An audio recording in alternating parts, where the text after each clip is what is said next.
हर व्यक्ति अपना आदर्श सामने लाता है और उसी की उपासना करता है। यह बाह्य जगत केवल उपलक्ष्य मात्र है। हम जो भी देखते हैं, जो कुछ भी देखते हैं, वह सब हमारे मन से ही बाहर निकलता है।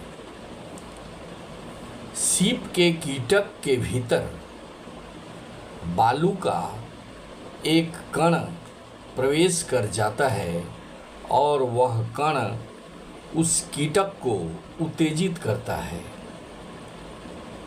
इससे उस कीटक के शरीर से एक द्रव पदार्थ निकलता है जो उस बालू के कण को ढक लेता है और परिणाम में सुंदर मोती प्राप्त होता है।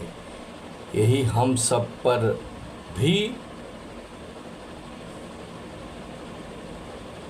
हो रहा है। बाह्य वस्तुओं से हमें उपलक्ष्य मिलते हैं जिन पर हम अपने आदर्श को स्थापित कर अपने विषय निर्माण करते हैं। दुष्ट लोग इस संसार को घोर नरक के रूप में देखते हैं और सज्जन इसे सच्चा स्वर्ग समझते हैं। प्रेमी जन इस संसार को प्रेममय देखते हैं और द्वेषी इसे द्वेषपूर्ण मानते हैं। लड़ाकू लोगों को इस संसार में लड़ाई के सिवा और कुछ नहीं दिखता और शांति प्रिय लोगों को शांति ही दिखाई देती है। सिद्ध पुरुष को एक ईश्वर को छोड़ और कुछ दिखाई नहीं देता। इस तरह हम सर्वदा अपने उच्चतम आदर्श की उपासना करते हैं और जब हम ऐसी अवस्था में पहुंचते हैं जहां हम आदर्श को केवल आदर्श के रूप में फ्रेम करने लगते हैं, तब समस्त वाद विवाद और शंकाएं सदा के लिए लुप्त हो जाती हैं। फिर तो इस बात की किसे परवाह रह जाता है कि ईश्वर का अस्तित्व प्रमाण द्वारा सिद्ध हो या नहीं। आदर्श कभी दूर नहीं हट सकता क्योंकि वह प्रकृति का ही अंश है। उस आदर्श में शंका होना तभी संभव है जब अपने ही अस्तित्व के विषय में कोई शंका करे, और इसमें शंका नहीं हो सकता, इसलिए उसमें भी शंका नहीं किया जा सकता। इस अवस्था में पहुंच जाने पर फिर किसे इस बात की परवाह रह जाती कि विज्ञान हमारे लिए यह बात सिद्ध कर सकता है अथवा नहीं कि ईश्वर हमारे बाहर किसी अन्यत्र स्थान में रहता है, अपने मन की लहर के अनुसार इस संसार का जैसा चाहता है परिचालन करता है, अथवा इस सृष्टि का कुछ दिनों तक निर्माण करके फिर शेष समय के लिए विश्राम करने चला जाता है। इस बात की भी किसे परवाह रह जाती है कि ईश्वर सर्वशक्तिमान है और साथ ही सर्व दयामय भी हो सकता है अथवा नहीं।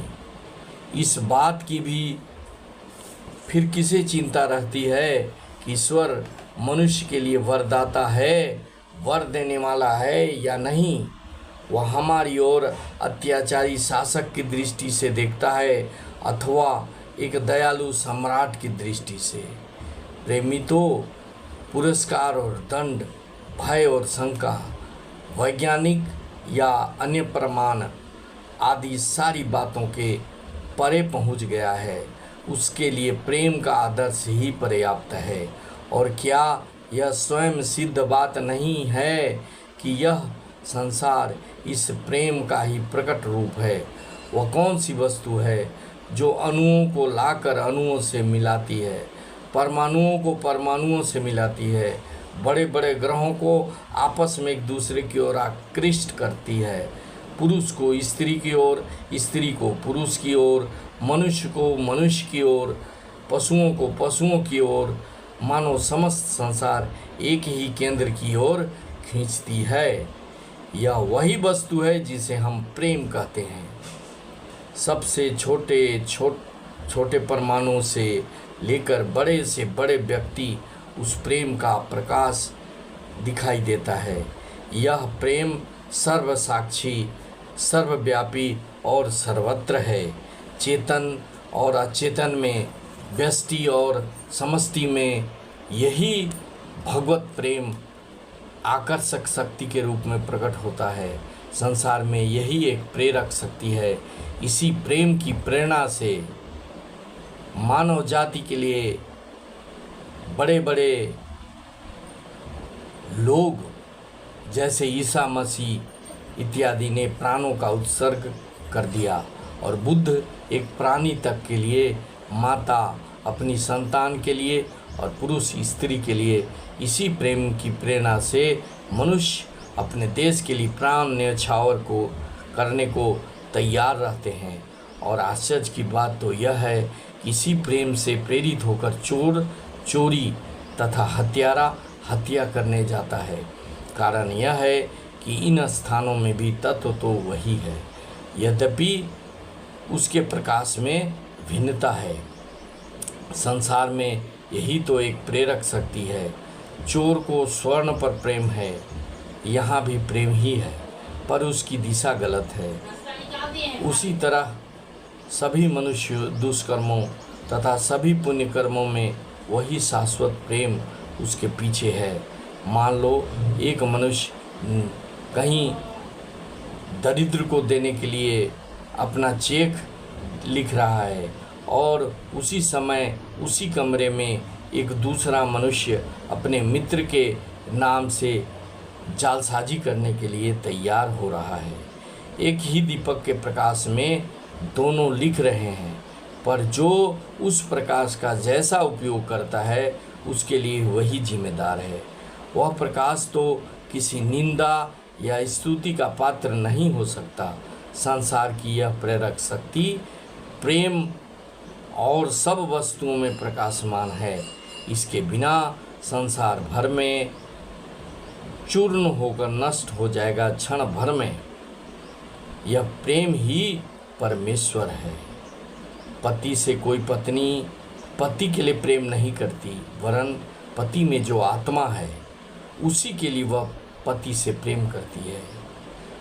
कोई पति पत्नी से पत्नी के लिए प्रेम नहीं करता, वरन पत्नी में जो आत्मा है उसके लिए प्रेम करता है। कोई किसी भी चीज़ पर केवल आत्मा को छोड़कर और किसी अन्य बात के लिए प्रेम नहीं करता।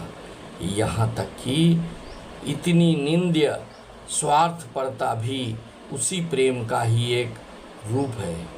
इस खेल को छोड़कर अलग खड़े हो जाओ, उसमें अपने को शासित न करो, वरन इस अद्भुत दृश्य को, इस अद्भुत नाटक को एक अंक के बाद दूसरे अंक के अभिनय को देखते चलो और इस अद्भुत स्वर संगीत को सुनते जाओ। ये सभी उसी प्रेम की अभिव्यक्तियाँ हैं। स्वार्थ परायणता में भी वही आत्मा या स्व अनेक हो जाता है और बढ़ता ही जाता है। वही एक आत्मा मनुष्य का विवाह हो जाने पर दो आत्मा और बच्चे पैदा होने पर अनेक आत्मा हो जाता है। वही पूरा गांव हो जाएगा, शहर हो जाएगा और फिर बढ़ता ही जाएगा जब तक कि वह सारी दुनिया को आत्मस्वरूप अनुभव न करने लगे। वही आत्मा अंत में सब पुरुषों, सब स्त्रियों, सब बच्चों, सब जीवधारियों, यहाँ तक कि समग्र विश्व को अपने में ढक लेगा। वही प्रेम बढ़कर सर्वव्यापी प्रेम, अनंत प्रेम का रूप धारण कर लेगा और वही प्रेम ईश्वर है। भाइयों, ईश्वर को पाना है तो अपने आप को समझना है, आत्मा को देखना है, आत्मा को समझना है। सभी की आत्मा में ईश्वर का वास है, इसीलिए सभी से प्रेम करनी चाहिए। अगर मेरा ये वीडियो अच्छा लगे तो इसे सब्सक्राइब करेंगे, शेयर करेंगे और लाइक करेंगे और साथ ही साथ कमेंट करेंगे। Thank you very much. जय हिंद, वंदे मातरम।